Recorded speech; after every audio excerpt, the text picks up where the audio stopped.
যদি দেশের ভেতরে থাকেন, যদি আমরা অবস্থানটা চিহ্নিত করতে পারি, অবশ্যই তিনি আইনের আওতায় আসবেন, তাকে গ্রেফতার করব।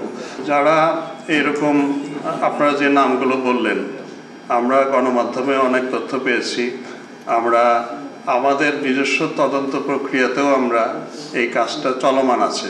এখন এক্স্যাক্টলি যেই নামগুলো আপনারা বললেন, প্রত্যেকের অবস্থান আমরা যে বের করতে পেরেছি, this has not yet been done actually. আমরা but we are in process. মানে এই মুহূর্তেই আমি বলে দিতে পারছি না আপনাকে যে আমরা অমুকে অমুক জায়গায় আছে, আমরা অমুককে অমুক জায়গায় করব। এখন এটা আপনারা তো জানেনই যে যদি দেশের ভেতরে থাকেন, যদি আমরা অবস্থানটা চিহ্নিত করতে পারি, অবশ্যই তিনি আইনের আওতায় আসবেন, তাকে গ্রেফতার করব। যদি বাইরে থাকেন তাহলে তো সেটারও তো বিধিগত প্রক্রিয়া আছে। কিন্তু আই এম সরি যে স্পেসিফিক যে উনি কোথায় আছেন, ওনাকে কবে করবেন, কিভাবে করবেন, স্পেসিফিক্যালি পার্সোনালাইজ আমি এই মুহূর্তে বলতে পারছি না। কিন্তু ওই যে আপনি যে আশঙ্কাটা করেছেন যে বিধিগতভাবে করবো, উত্তর দিবেন না, আমাকে বাধ্য হয়ে কিন্তু এই জায়গায় এই উত্তরটাই দিতে হচ্ছে আসলে। But we are on the job. আমরা কিন্তু আমাদের প্রযুক্তিগত সক্ষমতা যতটুকু আছে সেটা কাজে লাগিয়ে উই আর আফটার দেম। এই ব্যাপারে আপনারা নিশ্চিত থাকতে পারেন।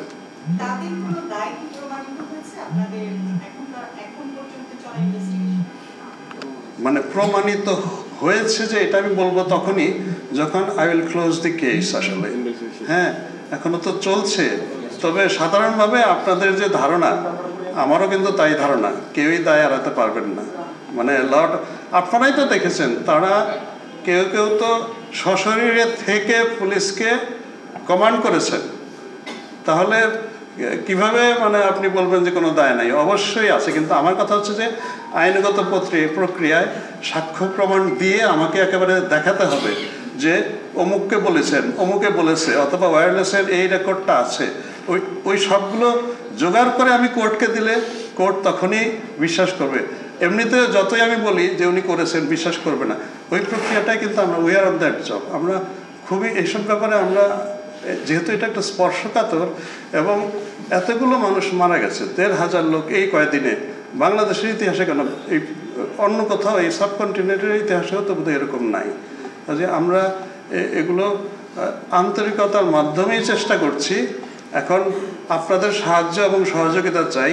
আপনারা জানেন যে এরকম একটা চেঞ্জ ওভারের পরে আমাদের সক্ষমতার মধ্যেও কিছুটা ব্যতিক্রম ঘটেছে। মানে সব সময় সব সঠিক লোকটা সঠিক জায়গায় দিয়ে আমরা এখনো সারতে পারিনি। আমরা আমাদের ভিতরের পুনর্গঠনের এবং পুনঃসজ্জিতকরণের কাজটা কিন্তু এখনো চলছে। এই শুরুতে কিন্তু আমরা বেশ কিছু ট্রান্সফার, পোস্টিং, বদলি করতে হয়েছে বিভিন্ন কারণে। তো আমরা ওই জায়গাটায় সচেষ্ট আছি যে অন্তত একটা তদন্ত করতে পারেন যথাযথভাবে, সেই সক্ষম লোকগুলোকে আলাদা করে বের করে তাদেরকে এই কাজে পুনরায় দায়িত্ব প্রদান করা। আমরা কিন্তু এই মামলাগুলো সারা দেশের আমরা ওই বিভাগ অনুযায়ী, আমরা বলি পুলিশ রেঞ্জ, বিভাগ অনুযায়ী আমরা আলাদা মেন্টরিং অ্যান্ড মনিটরিং কমিটি করেছি গতকাল। আজকেই আমি অর্ডারটা দিব। এই ঊর্ধ্বতন এবং অভিজ্ঞ প্রাজ্ঞ কিছু তদন্তকারী এবং তার সাথে যারা আমাদের এই ডিপার্টমেন্ট থেকে অবসর নিয়ে চলে গেছেন, যাদের বিপুল অভিজ্ঞতা আছে, তাদেরকেও সাথে নিয়ে আমরা ৮টা জায়গায় ৮টা আলাদা মেন্টরিং টিম করেছি। এবং তাদের দায়িত্ব হচ্ছে ওই প্রতি জেলায়, প্রতি থানায় যে এই মামলাগুলো হয়েছে, এই মামলাগুলোর তদন্তকারীকে গাইডেন্স দেওয়া এবং প্রয়োজনে মেন্টরিং করা।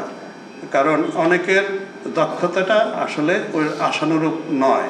তো এই সাপোর্টটা দেওয়ার জন্য আমরা এই মেন্টরিং টিমগুলো করেছি। আমার বিশ্বাস তদন্তের মানটা আরেকটু বাড়বে। এবং ওই যে আপনি প্রশ্নটা বললেন যে ওদেরকে লোকেট করতে পেরেছেন কিনা, আমার বিশ্বাস এদিকে আমরা আরেকটু এগিয়ে যাব।